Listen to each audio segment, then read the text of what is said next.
जय हिंद दोस्तों। आज हम लोग सीखने वाले हैं क्लास 12th का स्टेट चैप्टर नंबर फर्स्ट सूचकांक। पार्ट 1 में ही है पहला चैप्टर सूचकांक। तो सबसे पहले सूचकांक क्या है? ओके, तो सूचकांक या देश के अर्थतंत्र का बैरोमीटर है। क्या है? सूचकांक या देश के अर्थतंत्र का बैरोमीटर कहलाता है। मोस्ट इंपोर्टेंट है, स्कूल के एग्जाम में या बोर्ड एग्जाम में 1 मार्क के थ्योरी में पूछ लेता है कि सूचकांक क्या है। तो सूचकांक या देश के अर्थतंत्र का बैरोमीटर है। ओके, आगे समझते हैं सूचकांक का अर्थ। इंपॉर्टेंट ये भी है, थ्योरी में पूछा जाता है वैसे कि सूचकांक का अर्थ क्या है। थोड़ा सा बड़ा है लेकिन थोड़ा तोड़ तोड़ के पढ़ोगे, आधा आधा करके अलग अलग भाग में, तो आराम से याद रहेगा। और जब तक एग्जाम ना हो जाए तब तक तो याद ही रखना है। ओके, तो कोशिश इस तरह करना कि याद रहे एग्जाम तक। तो किसी वस्तु से संकलित, संकलित मतलब होता है जुड़ा होना। ओके, तो किसी वस्तु से संकलित चल राशि के चालू वर्ष के, यहां तक याद रखो पहले के तक, कि किसी वस्तु से संकलित चल राशि के चालू वर्ष के मूल्य में, चालू वर्ष के मूल्य में उसके आधार वर्ष की तुलना में होने वाले प्रतिशत परिवर्तन को सूचकांक कहते हैं। अलग अलग भाग में याद रखना, यहां से यहां तक याद रखना, के तक किसी वस्तु से संकलित चल राशि के चालू वर्ष के मूल्य में, यहां तक याद रखना, चालू वर्ष के मूल्य में उसके आधार वर्ष के तुलना में होने वाले प्रतिशत परिवर्तन को सूचकांक कहते हैं। क्या कहते हैं? सूचकांक। जो हमारा चालू वर्ष है और जो हमारा आधार वर्ष है, तो चालू वर्ष का तुलना करना है किसके साथ? आधार वर्ष के साथ। चालू वर्ष की तुलना करना है किसके साथ? आधार वर्ष के साथ। और तुलना करने पे जो अंतर आएगा, जितना प्रतिशत का अंतर रहेगा, वही हमारा क्या है? सूचकांक है। ओके, तो याद रखना, किसी वस्तु से संकलित चल राशि के चालू वर्ष के मूल्य में उसके आधार वर्ष की तुलना करने पर तुलना में होने वाले प्रतिशत परिवर्तन को सूचकांक कहते हैं। सूचकांक को इंग्लिश में कहते हैं इंडेक्स, इसलिए सूचकांक को किससे दर्शाते हैं? आई से दर्शाया जाता है। ओके, इंग्लिश में कहते हैं इंडेक्स, इसके लिए वैसे आई से दर्शाया जाता है। सूचकांक भी कहा जाता है। सूचकांक का एक और नाम है निर्देशांक। तो सूचकांक बोलो, निर्देशांक बोलो या इंडेक्स बोलो, तीनों एक ही है। ओके, अब देखो अर्थ में 2 इंपॉर्टेंट वर्ड आए हैं, एक है चालू वर्ष और एक है आधार वर्ष। ये चालू वर्ष और आधार वर्ष क्या होता है, तो वो पहले समझते हैं। आधार वर्ष क्या होता है? तो भूतकाल के किसी निश्चित वर्ष को आधार वर्ष कहा जाता है। क्या? किसी निश्चित वर्ष को क्या कहा जाता है? आधार वर्ष कहा जाता है। वर्ष तो समझ में आता होगा। निश्चित वर्ष का मतलब ये होता है कि ऐसा वर्ष जिस वर्ष में ना ज़्यादा तेजी आई हो ना ज़्यादा मंदी आई हो, एक सामान्य वर्ष हो, तो उस वर्ष को क्या कहा जाता है? निश्चित वर्ष।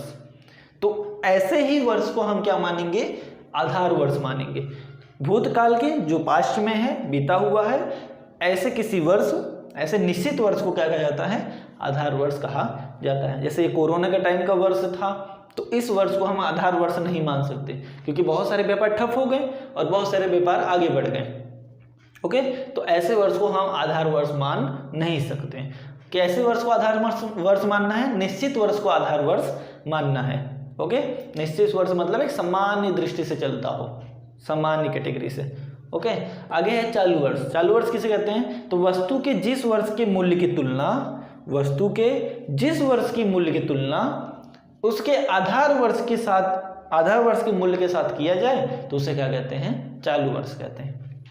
मान लो चालू वर्ष है और ये आधार वर्ष 2 है, तो जो चालू वर्ष का जो मूल्य है और आधार वर्ष का जो मूल्य है, इन दोनों के बीच तुलना करें। तुलना करने मतलब चालू वर्ष का मूल्य की तुलना आधार वर्ष के मूल्य की तुलना के साथ अगर किया जाए तो उस वर्ष को क्या कहा जाता है? चालू वर्ष कहा जाता है। ओके, और ये आधार वर्ष और चालू वर्ष इतना इम्पोर्टेंट नहीं है। ये अर्थ है, याद रखना तो याद रख लेना, नहीं तो कोई बात नहीं। ये अर्थ जो है सूचकांक का अर्थ, वो इम्पोर्टेंट है। और इससे पहले बताया कि सूचकांक ये देश के अर्थतंत्र का क्या है? बैरोमीटर है। बैरोमीटर कहलाता है, वो भी याद रखना। बस 2 चीज़ें आपको बहुत है।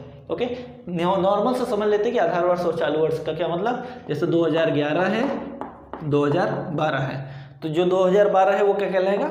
चालू वर्ष कहलाएगा। और 2011 क्या कहलाएगा? आधार वर्ष कहलाएगा। 2015 और 2020, तो 2020 क्या कहलाएगा? चालू वर्ष। जो बड़े वर्ष होंगे वो क्या कहलाएंगे? चालू वर्ष। और जो छोटा होगा वो क्या कहलाएगा? आधार वर्ष। ओके, गत वर्ष भी बोलते हैं या आधार वर्ष भी बोलो। ओके, इतना समझ में आया? इसका एक स्क्रीनशॉट लो। फिर 1.1 में जो इम्पोर्टेंट सूत्र है उस सूत्र को सीखते हैं। चलिए आगे समझते हैं। आधार वर्ष चयन करने की दो विधि हैं। कितनी विधि है? दो। पहला है अचल आधार की विधि, दूसरा है परंपरित आधार की विधि।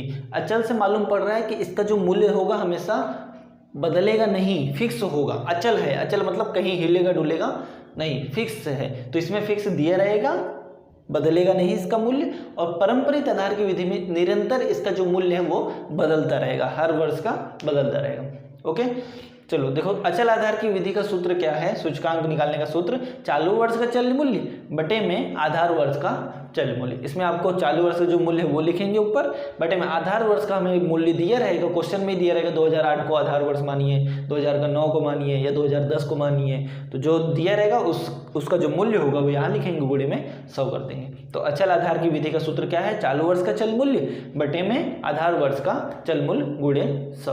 ओके, परंपरित में इसका मूल्य निरंतर बदलता रहेगा। परंपरित मतलब बदलता रहता।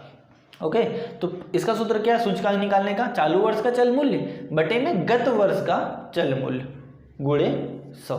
जो चालू वर्ष का दिया है उसका मूल्य यहाँ पे लिखेंगे, बटे में जो उसके पीछे वाला होगा, जैसे 2020 है, 2020 का जो मूल्य होगा यहाँ लिखेंगे, 2019 का जो उसका पीछे का गत वर्ष का जो मूल्य है वो यहाँ पे लिखेंगे, नीचे गुणे 100 कर देंगे। ये सूत्र किसका है? परंपरित का है। ओके, इसमें मूल्य निरंतर फिक्स रहता है, बदलता नहीं है, और इसमें निरंतर बदलता रहता है। ओके, इसका एक स्क्रीनशॉट ले लो और मिलते हैं नेक्स्ट वीडियो में। जो स्वाध्याय है, स्वाध्याय के क्वेश्चन करेंगे 1.1, फिर 1.2, 1.3 जो भी है पूरा स्वाध्याय कंप्लीट करने की कोशिश करेंगे। Okay, line to line question करेंगे। मिलते हैं नेक्स्ट वीडियो में, तब तक के लिए जय हिंद।